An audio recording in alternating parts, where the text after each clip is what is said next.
أشهد أن لا إله إلا الله وحده لا شريك له وأشهد أن محمدا عبده ورسوله أما بعد فأعوذ بالله من الشيطان الرجيم بسم الله الرحمن الرحيم الحمد لله رب العالمين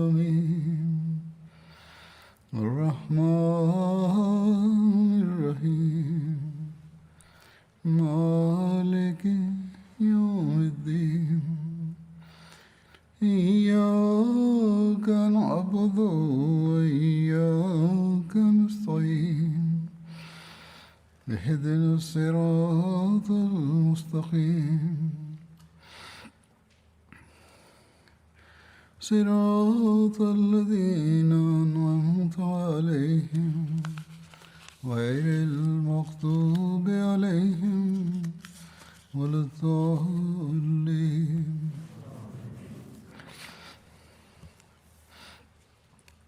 After reciting the Tashahhud, Ta'awuz and Surah Al-Fatiha, Hazrat Khalifatul Masih V, Ayyadahullahu Ta'ala binasrihil Aziz stated that as I mentioned in the previous Friday sermon, today I will narrate the accounts relating to the military expeditions against the Persians during the era of Hazrat Abu Bakr radiyallahu ta'ala anhu.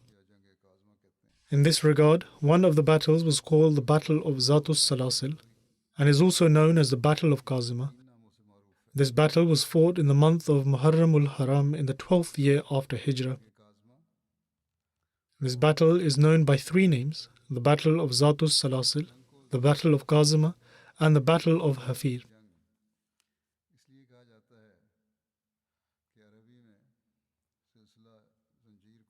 This battle is known as the Battle of Zatus Salasil, in other words, the Battle of Chains, because the Arabic word for chain is silsila, and salasil is its plural.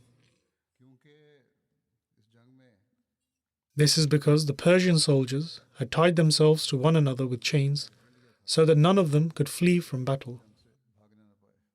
However, some historians do not accept this narration regarding the Battle of Zatus Salasil.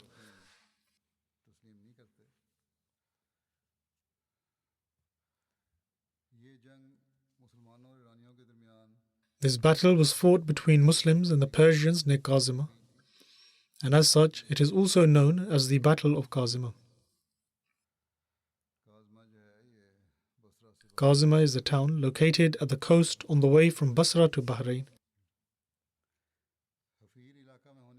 And since it was fought in the area known as Hafir, it is also called the Battle of Hafir.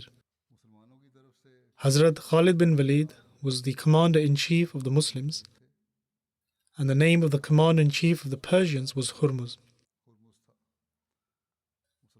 The Muslim army comprised of 18,000 soldiers, and as has been mentioned in previous sermons, Hurmuz was the Persian governor of that region who enjoyed a higher status in terms of his ancestry, dignity and honor than most other Persian leaders.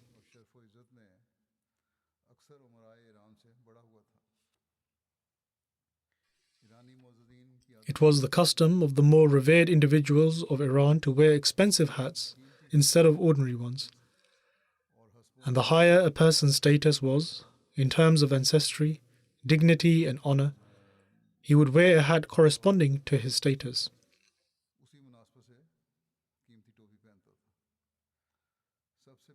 Thus, it is said that the most expensive hat cost 100,000 dirham, and only an individual of the highest level of respect, dignity and honor was considered worthy of wearing it. As such, the status of Hurmuz can be gauged from the fact that his hat cost 100,000 dirham.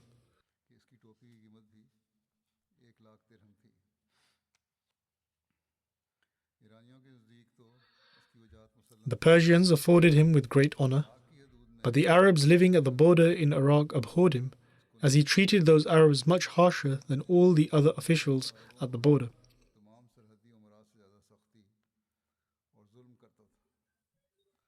Their dislike, in other words, of the non-Muslim Arabs had reached the point that whenever they mentioned the immorality of an individual, they would use Hurmuz's name as a proverbial expression.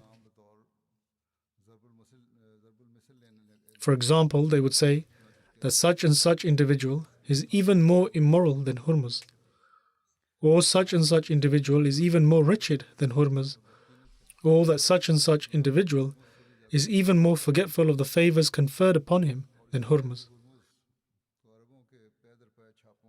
And due to this very reason, Hurmuz often had to deal with the continuous raids and skirmishes conducted by the Arabs.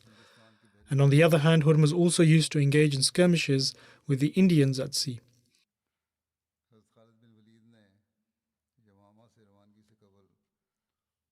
In any case, before setting off from Yamama, Hazrat Khalid bin Walid wrote a letter to Hurmuz, in which he wrote that obey and you will remain protected, or you may acquire a guarantee for your protection as well as that of your nation by accepting to pay the jizya. Otherwise, there will be none to blame but yourself. For I have brought such a nation to oppose you, which loves death just as you cherish life.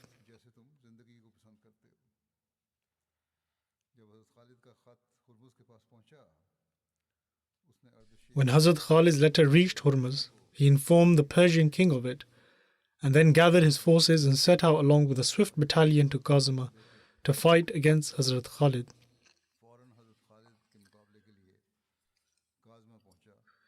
He advanced more swiftly than his horses. However, he did not encounter Hazrat Khalid bin Walid on his path, and instead he heard news that the Muslim army was gathering in Hafir.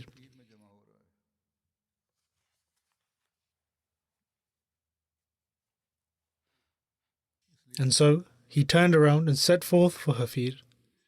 Hafir is the first location one would cross en route from Basra to Mecca. And as soon as he arrived there, he organized the formation of his forces. Hurmuz appointed his two brothers to his right and left flanks, the first of whom was Qubaz and the second was Anushjan. And the Persian forces had chained themselves together. This is what has been mentioned according to this narration. And it is said that upon seeing this strategy, those who differed said to them that you have helped the enemy by binding yourselves together in chains. Do not take this course of action, for this is a bad omen.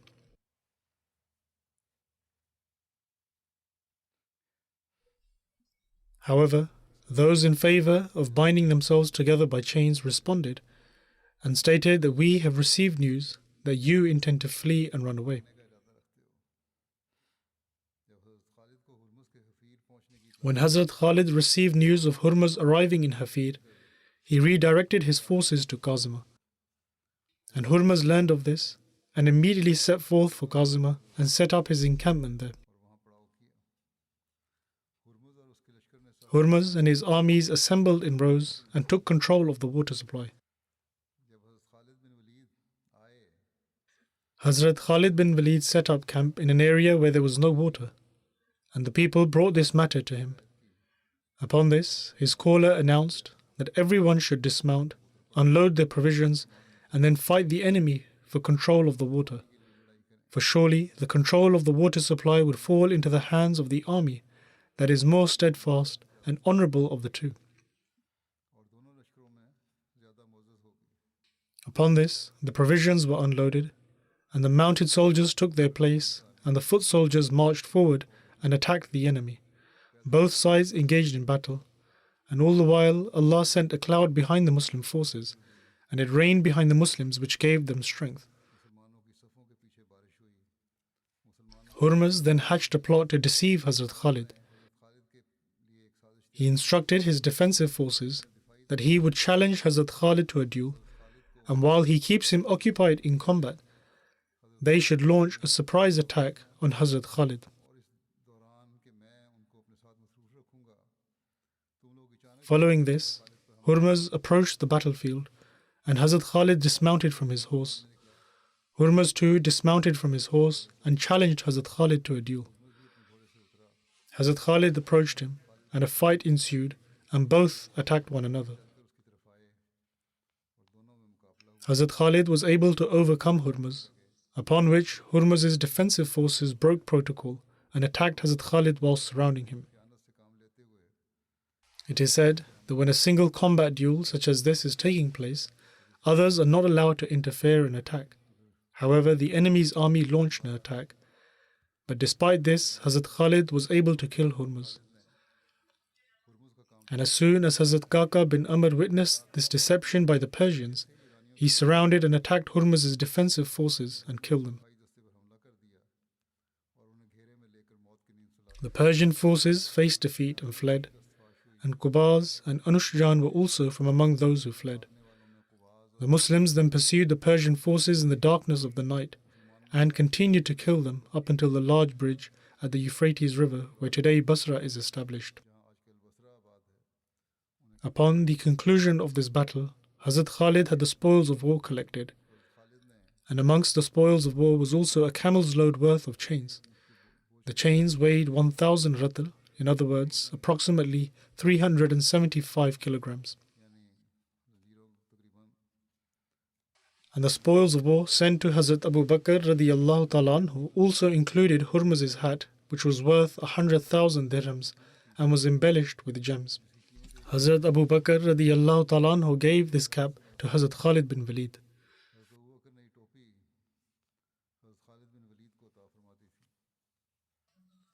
Hazrat Khalid bin Walid sent the good news of the victory, the khums and an elephant to Medina, and he also announced everywhere about the victory of the Islamic army. Zir bin Kulab went to Medina with the khums and the elephant, and the people of Medina had never seen an elephant before. In fact, let alone the people of Medina, no Arab had ever seen an elephant aside from the elephants of Abraha's army.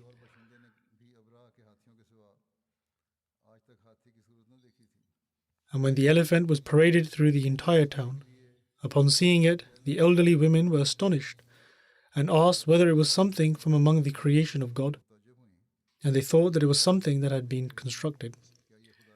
Hazrat Abu Bakr radiyallahu ta'ala anhu then sent the elephant back with Zir to Hazrat Khalid.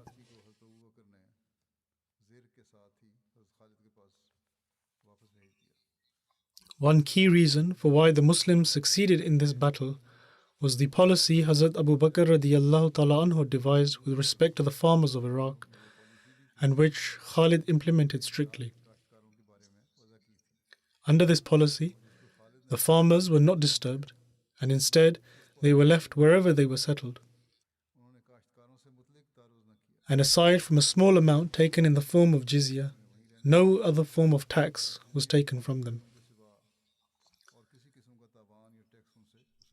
Every member of the cavalry who took part in the battle of Zatus Salasil was given 1,000 dirhams, and those on foot were given 1/3 of this.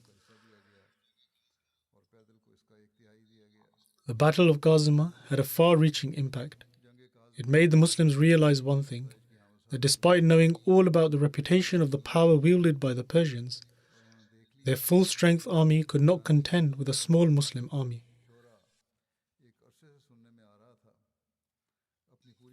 Also, the Muslims could not even imagine the volume of the spoils they acquired.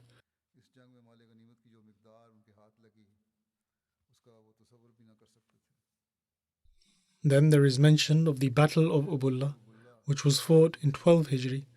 Hazrat Abu Bakr radiyallahu ta'ala anhu ordered Hazrat Khalid to start the campaign in Iraq from Ubullah, which was a frontier part of the Persian Gulf area. Trade caravans from Iraq that would travel to the subcontinent and Sindh would first stop at Ubullah. There are two narrations with regards to the conquest of Ubullah. One narration is that the Muslims conquered it for the first time during the Khilafat of Hazrat Abu Bakr radiyallahu ta'ala anhu, but then later fell back into the hands of the Persians, and it was during the Khilafat of Hazrat Umar radiyallahu ta'ala anhu that the Muslims conquered it fully. And according to the second narration, Ubullah was conquered in the time of Hazrat Umar radiyallahu ta'ala anhu. But Allama at-Tabri has recorded brief details of this battle in his book under the Khilafat of Hazrat Abu Bakr radiyallahu ta'ala anhu. However, he further writes that the conquest of Abullah, which has been mentioned by historians during the Khilafat of Hazrat Abu Bakr radiyallahu ta'ala anhu, seems to be contrary to authentic narrations, because Abullah was conquered in 14 Hijri during the Khilafat of Hazrat Umar radiyallahu ta'ala anhu at the hands of Utbah bin Ghazwan.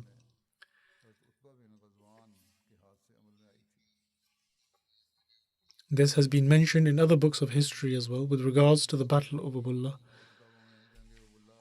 Some historians attribute the first victory during the Khilafat of Hazrat Abu Bakr radiyallahu ta'ala anhu, whereas others reject this notion and state that this battle did not take place in the Khilafat of Hazrat Abu Bakr radiyallahu ta'ala anhu, rather it was during the Khilafat of Hazrat Umar radiyallahu ta'ala anhu. In any case, in the books of history, the battles of Abullah and his conquest has been recorded during the Khilafat of Hazrat Abu Bakr and Hazrat Umar radiyallahu anhuma. And it seems that Abullah was first conquered during the blessed Khilafat of Hazrat Abu Bakr radiyallahu anhu. However, afterwards, owing to receiving Persian aid through sea routes, the people of Abullah rebelled and broke away. And it was during the Khilafat of Hazrat Umar radiyallahu ta'ala anhu it was conquered once again. Nonetheless, the details of the Battle of Abullah are as follows. After the Battle of Zatus Salasil, Hazrat Khalid bin Walid sent Hazrat Musanna to pursue the defeated Persian army. And alongside this, he sent Hazrat Maqal to Abullah to gather the spoils of war and apprehend the prisoners of war. Hence, Maqal left from there and reached Abullah and gathered the spoils as well as the prisoners. Further details about this conquest during the Khilafat of Hazrat Umar radiyallahu ta'ala anhu are as follows. Hazrat Umar radiyallahu ta'ala anhu sent Hazrat Utbah bin Ghazwan to Basra in 14 or 16 Hijri and instructed him to remain there for 1 month. The people of Abullah came out to confront him, and they were 500 non-Arab soldiers who were appointed to safeguard Abullah. Hazrat Utbah fought against them and defeated them and then penetrated the Persian town. Hazrat Utbah returned to his army, and Allah the Almighty struck awe and fear in the hearts of the Persians, and they left the town. They took whatever little they could and boarded boats. They crossed the river and left, and in this way the entire town was left vacant. The Muslims entered the town and found many weapons, as well as other provisions, and also seized the prisoners. And after taking out the khums from all the spoils, the rest was divided amongst the Muslim soldiers, who numbered 300 in total.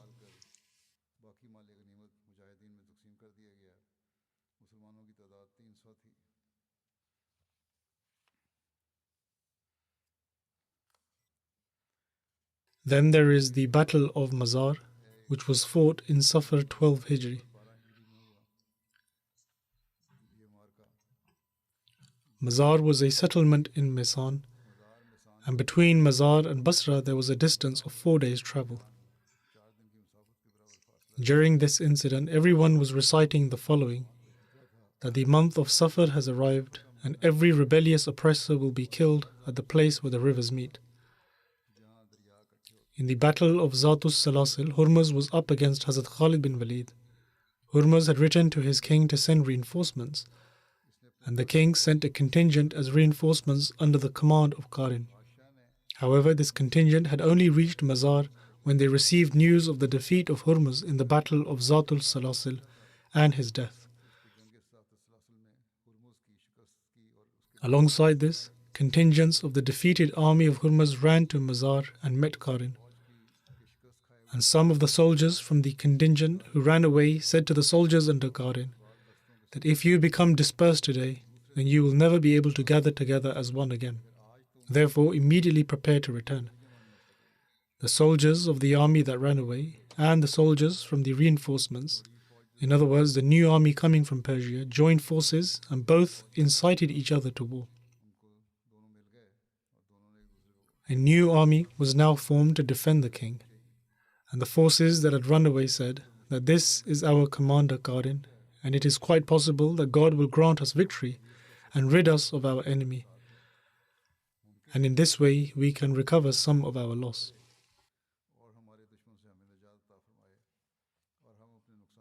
Thus they did so accordingly and settled in Mazar. Qarin assigned the vanguard to Qubaz and Anushjan, who had run away during the battle of Zatus Salasil. Meanwhile, Hazrat Musanna and Hazrat Muanna had sent news of the activities of the enemy to Hazrat Khalid bin Walid. As soon as Hazrat Khalid heard of Qarin's arrival, he distributed the spoils of war received in the battle of Zatus Salasil to those soldiers who had been allotted the spoils according to Allah's decree. He also gave from the khums as much as they wished.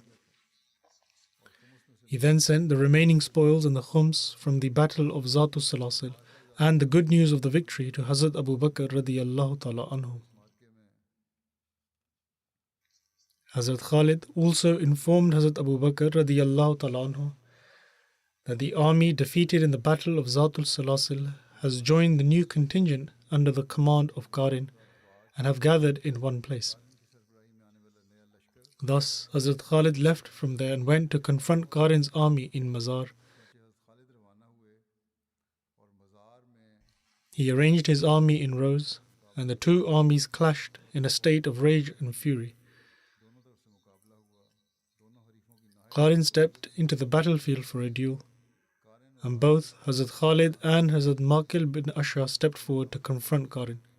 However, Hazrat Maqil moved ahead swiftly to overpower Qarin and killed him. Hazrat Asim killed Anushjan, and Hazrat Adi killed Qubaz. When the three of these Persian commanders had been killed, the resolve of the remaining forces was broken and they began to flee. During this battle, a large number of Persians were killed, and those that retreated boarded boats and fled. Hazrat Khalid remained in Mazar, and he gave the provisions belonging to the dead soldiers to the person that killed him, no matter how much it was. He also gave to them those spoils that were acquired without any fighting, i.e. the mal-e-fair, and from among the khums he gave to those soldiers who displayed extraordinary feats, and he then sent the remaining khums with a delegation headed by Hazrat Sa'id bin Numan to Medina. And according to one narration, 30,000 Persians were killed in this war, and this does not include those that jumped in the river and drowned. It is said that if the water did not stop the Muslims, not a single soldier would have been spared. Still, there were some who survived and fled in a frantic state, leaving behind everything they had. After the battle, all those who fought and aided the Persian army were imprisoned, along with their families. And among these prisoners was Abul Hasan Basri. And it is said that Abul Hasan Basri, who was the father of Imam Hasan Basri, who became a Muslim and was a renowned preacher and Sufi of Basra. It is said that after being imprisoned, Abul Hasan Basri was taken to Medina, where his captor freed him.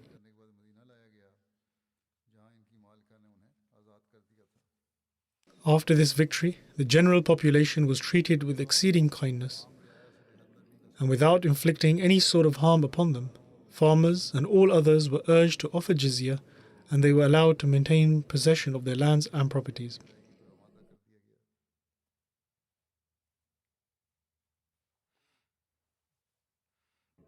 Then, after tending to these preliminary matters, Hazrat Khalid then turned his attention towards the law and order of the conquered lands. He assigned collectors for jizya in various places, and also, in order to ensure the safety of the conquered land, the armies that were already appointed at Hafid and at Jisr-e-Azam, i.e. the Great Bridge, were better organized, and each battalion was appointed a commanding officer, and they were ordered to remain abreast of secret and open movements of the enemy, and also to combat them if ever the need arose. What greater testament can there be to Khalid's military prowess than the fact that from the outset of his advancements in Iran, the mighty armies of Chosroes began to fall, and their vigorous confidence and enthusiasm dissipated. The Battle of Mazar took place only a short distance away from Hira, and Hira is located between the Gulf and Madain. Upon tending to various matters after the battle, Hazrat Khalid bin Walid became occupied in obtaining intelligence regarding the enemy plans, so that he could remain aware of the enemy's movements, and also to ensure that they weren't assembling against Islam.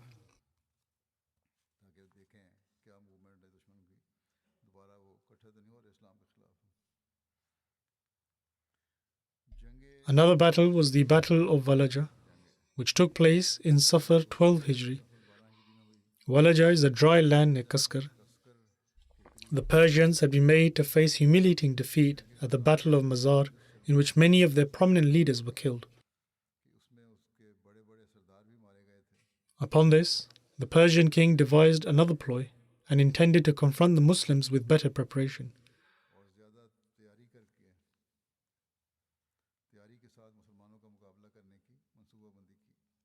Hence, the Persian government invited a prominent tribe of Christians from Iraq called Bakr bin Wail to Iran, and after inciting them to fight against the Muslims, they formed an army, and a famous cavalier named Andar Zaghar was appointed as its leader. The army then proceeded to Walaja, and there was a large tribe of Christians residing in Iraq called Bakr bin Wail. The Emperor Artajir called them and organized them into an army, upon which he sent them to Walaja to fight the Muslims. The residents and farmers living in the surrounding areas of Hira and also Kaskar joined the army. Hira is a city located 3 miles northwest of Kufa, while Kaskar is a town located between Kufa and Basra.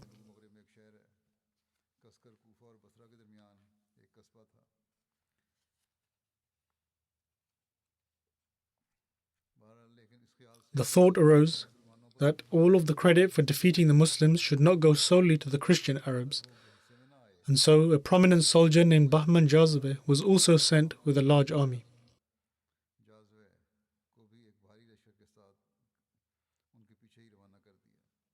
And when the Persian ruler felt that his army was quite large, he decided to attack Hazrat Khalid bin Walid. Hazrat Khalid bin Walid was near Basra when he learned of the Persian army assembling in Walaja.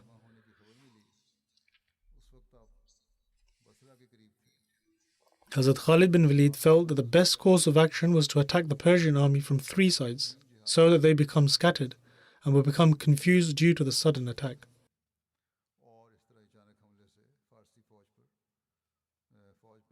Hence, he appointed Suwaid bin Muqarrin in his stead and instructed him to remain in Hafir, and he himself went to join those whom he had left in the lower part of Dijla.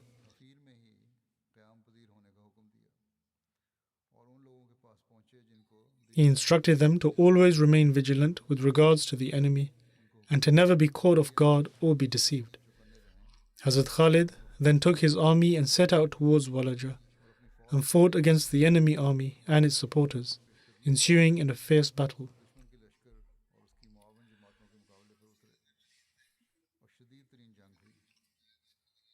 Hazrat Khalid bin Walid had Muslim soldiers lie in ambush on both sides of the enemy army, and eventually both battalions attacked the enemy from either side.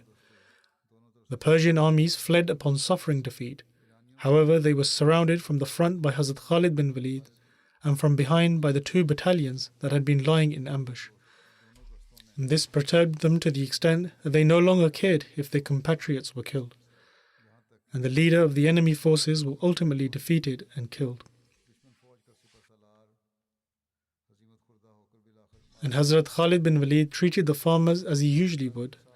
In other words, he did not kill any of them, and only the progenies of those who had participated in the war and their supporters were captured, while the general population of the nation were urged to offer jizya and become part of the Muslim rule, which the people have accepted.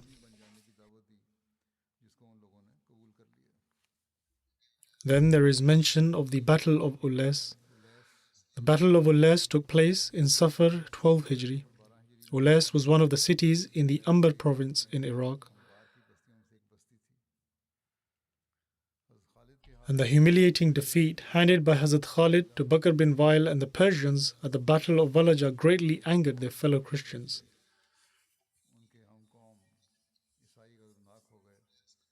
They and the Persians exchanged letters and then gathered at a place called Ulais. The appointed leader was Abdul Aswad Ijli, and similarly, the Persian emperor wrote a letter to Bahman Jazve and instructed him to take his army to Ulais and to join with the Persian and Arab Christians that were gathered there.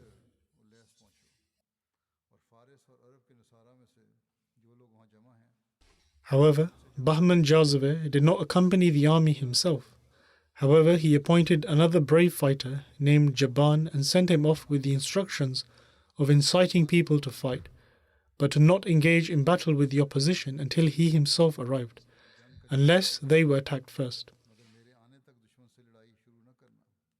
Hence, Jaban set out towards Ulas, and Bahman Jazaveh then went to the Persian Emperor Artashir in order to consult with him. However, upon arriving, he found the emperor to be ill. And so, Bahman Jazaveh became occupied in tending to him and did not send any guidance to Jaban. Jaban set out along with the army towards the battlefront and arrived at Ulas in the month of Safar. Various tribes and Arab Christians from the surrounding areas of Hira joined Jaban.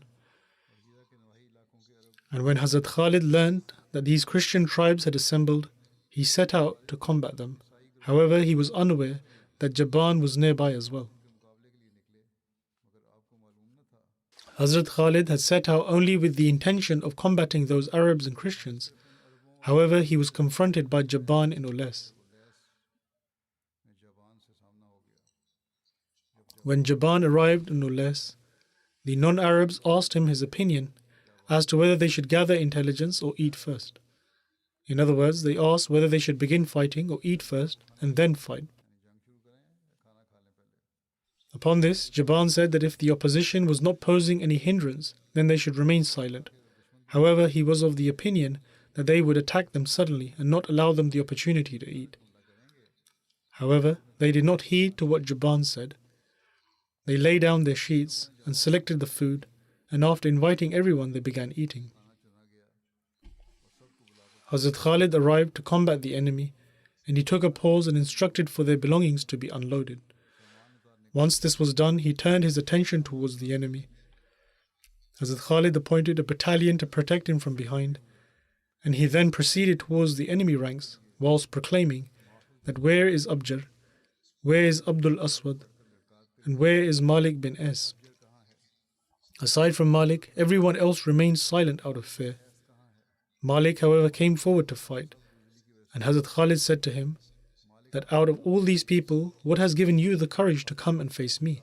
For you do not even possess the strength to combat me. After saying this, Hazrat Khalid attacked and killed Malik and made the non-Arabs get up from their sheets before they could even eat. Upon this, Jaban said to his people that did I not warn you against eating first? By God, I have never feared any soldier as I fear today's battle. When they were unable to eat, they began to suppose their bravery by saying that we will leave the food for now until we are finished with the Muslims, and then we will eat. Upon this, Jaban stated that by God it seems to me as if you have left this food for our opponents. Do not think that you will be victorious and will then eat. Rather, it seems to me that your opponents will eat this food. In other words, he meant the Muslims. He further stated that you, however, do not perceive this. So hearken to what I say now. He told them to listen to him and stated that poison the food, because if you are victorious, then the loss of food is a paltry one. But if the opponent is victorious, then you will have done something to cause harm to our opponents, because they would have eaten the poisonous food. However, those people were firmly convinced of their victory and said that there was no need to poison the food, as they would easily win the war and would then eat the food. Hazrat Khalid then organized the formation of the army in the same way he did in the previous battles. A fierce battle then ensued, and the Persians were expecting the arrival of Bahman Jazaveh because Jaban was giving them hope of this and informing them that he had departed with a huge army. Hence, the Persians fought with great resolve and intensity. However, in reality, owing to the ill health of the Persian king, Bahman was neither able to tell the king of the current circumstance, nor could he leave with an army. In fact, he was no longer able to have any communication with Jabban. In any case, the Muslims also fought with great courage and valor in this battle, and intense fighting took place. With regards to the passion and zeal of the Persian army and the weakening state of the Muslims, a historian writes,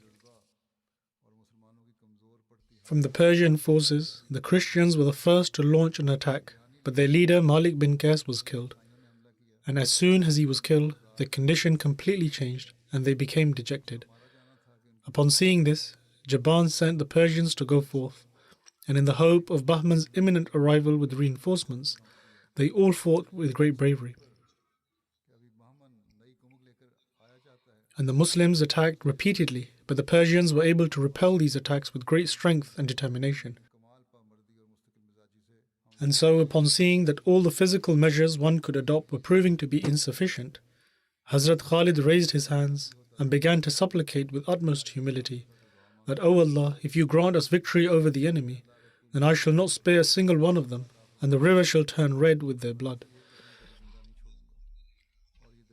In certain other books, it is mentioned that Hazrat Khalid swore an oath or promised that if he was granted victory in the battle, then he would not let a single soldier from the enemy remain alive. In any case, Hazrat Khalid then tactfully moved the right and left flank of the army to attack the rear side of the Persian army. Following this, the Persian army became scattered, and they realized that the safest option for them was to either flee or surrender. Hazrat Khalid then ordered to take the enemy forces as prisoners and not to kill anyone apart from those who were fighting. In other words, only those were to be killed who were engaged in combat.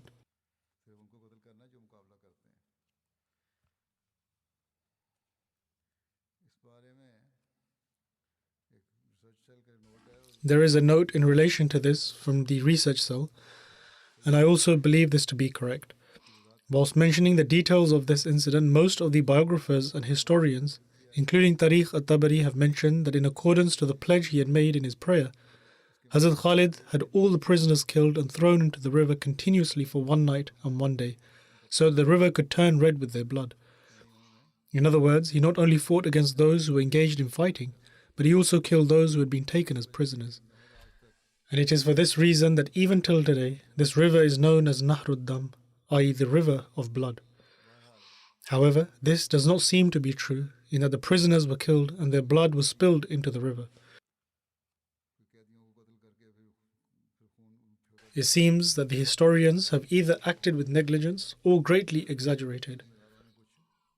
Or it is quite possible that those who sought to deliberately include false accounts of cruelty and barbarity in the wars fought by Muslims, they included such accounts wherever they found the opportunity.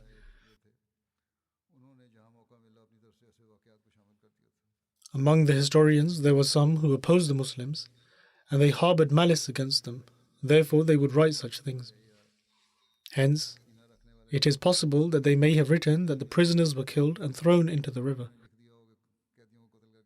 But in any case, it seems that such accounts have been added from themselves, so that through their ploys and deception, they would portray as if the Muslims carried out cruelty and oppression, and also that the unarmed prisoners were killed. But first and foremost, in accordance to the rules and principles of warfare that were prevalent at the time, it would not have been objectionable to kill the prisoners. However, the battles which particularly took place in the blessed lifetime of the Holy Prophet, peace and blessings of Allah be upon him, and in the era of Khilafat al-Rashida, there was never such an instance where the prisoners were killed like this. Although there were hundreds of thousands of people who were killed during these battles, but all of them were those who were killed during battle. If one studies the battles of the Commander-in-Chief, Hazrat Khalid bin Walid, they will find that to whatever extent possible in the battlefield, he would spare the lives of those who either surrendered or was willing to pledge their obedience. And despite the false accounts by the historians, one who researches into anyone who was killed by him, they will find solid justifications and reasons for it. Similarly, if one ponders over this particular incident as well, they will find that it seems to be fabricated.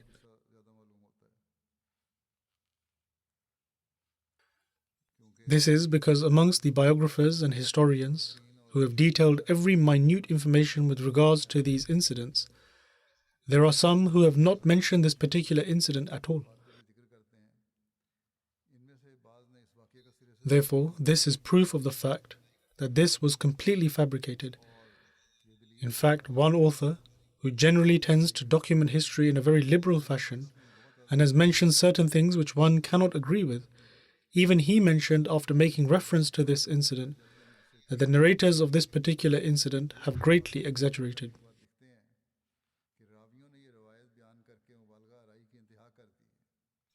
There is no doubt that Khalid treated the opponents of Islam very strictly, that even Kaka and his men could not bear to see. He treated the prisoners in a very strict manner, but to say he killed them is wrong. Similarly, another author writes, through which it is evident that the Persians were not actually killed and thrown into the river. He writes that Hazrat Khalid launched an attack against the Christian army in such an intelligent manner and broke them down and completely destroyed the rows of the Persian army that it seemed as if they were made of mud as opposed to muscle and flesh. Since the Persian army was spread widely, they formed a crescent shape and encircled the Muslims.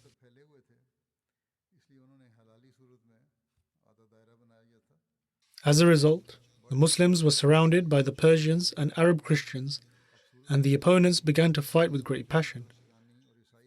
But the passion of the Christian army could not match to that of the Muslims. Each and every Muslim became like a bloodthirsty lion, and through mighty onslaughts they cut through the Christian army like grass.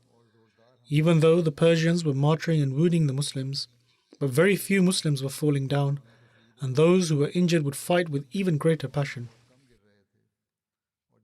On the other hand, the Persians were being killed in such large numbers that the battlefield was covered with their bodies, and those who were injured would leave the battlefield.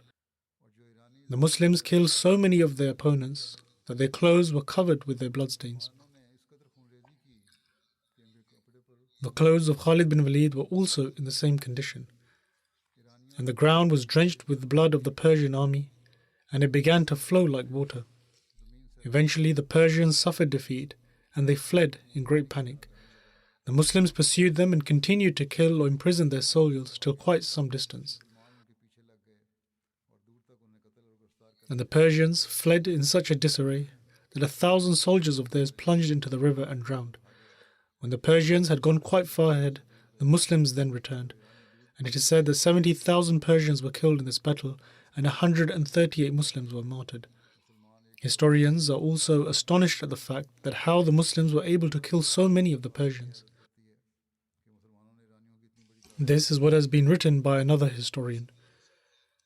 And so from this it is evident that even if one were to consider the incident where the river turned red to be true, then it is possible that it happened due to those injured soldiers who drowned in the river.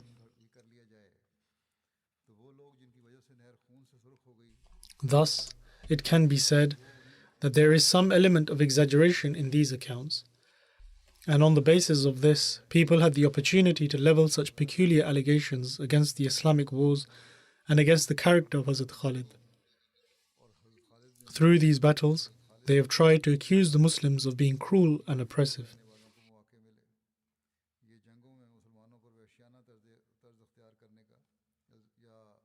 In any case, Allah knows best. However, from what it seems, is that these are just mere allegations.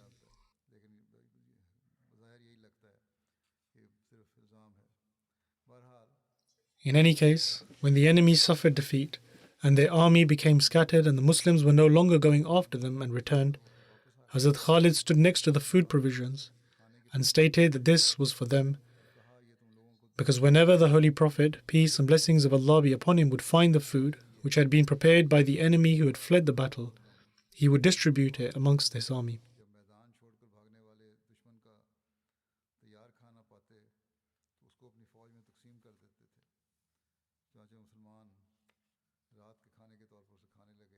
And so the Muslims began to eat the food as their evening meal, and in the Battle of Ullas, 70,000 soldiers from among the enemy were killed, which has already been mentioned. With regards to the victory at Amveshia, It is written that Allah the Almighty granted victory over Amveshiya in Safar 12 Hijri without any battle taking place.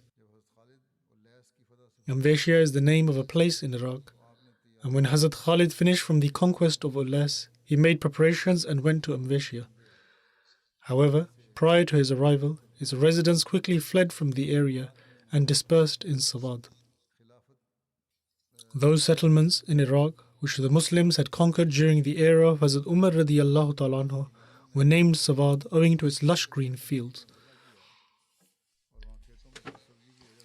Hazrat Khalid ordered to seize everything that was in Amveshiya and in its near vicinity. Amveshiya was a city similar to Hira, and Ulas was its military cantonment. The spoils of war acquired by the Muslims from Amveshiya was in such abundance that never before had such a vast amount been acquired in all the previous battles, starting from Zatus Salasil. The share from the spoils of war granted to the horse riders was 1,500 dirham, and this was in addition to what was given to all those who achieved great feats in this battle. The news of the conquest of Ulas and Amveshiya was given by Hazrat Khalid through a person called Jandal, who belonged to the Ijl tribe. He was famously known for being a courageous guide. He went to Hazrat Abu Bakr radiallahu ta'ala anhu and conveyed the news about the conquest of Ulas, and also gave details of the amount acquired from the spoils of war, and also the number of prisoners and the amount acquired as part of the khums, as well as those who achieved great feats. He particularly mentioned the valiant efforts of Hazrat Khalid in an excellent manner. Hazrat Abu Bakr radiallahu ta'ala anhu was greatly impressed by his bravery, firm resolve, and the manner in which this emissary conveyed the news of victory.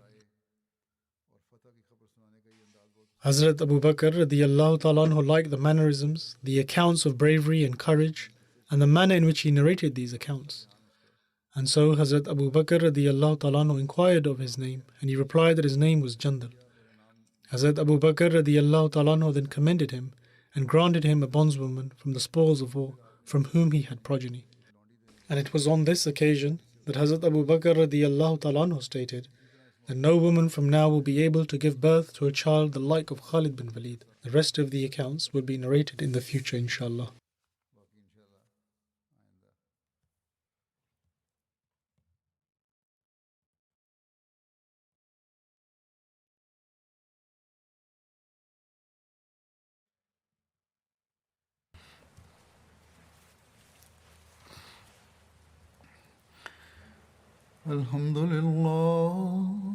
الحمد لله نحمده ونستعينه ونستغفره ونؤمن به ونتوكل عليه ونعوذ بالله من شرور أنفسنا ومن سيئات أعمالنا من يهده الله فلا مضل له ومن يضلل فلا هادي له ونشهد أن لا إله إلا الله ونشهد أن محمدا عبده ورسوله عباد الله رحمكم الله إن الله يأمر بالعدل والإحسان وإيتاء ذي القربى وينهى عن الفحشاء والمنكر والبغي يعظكم لعلكم تذكرون اذكروا الله يذكركم وادعوه يستجب لكم ولذكر الله أكبر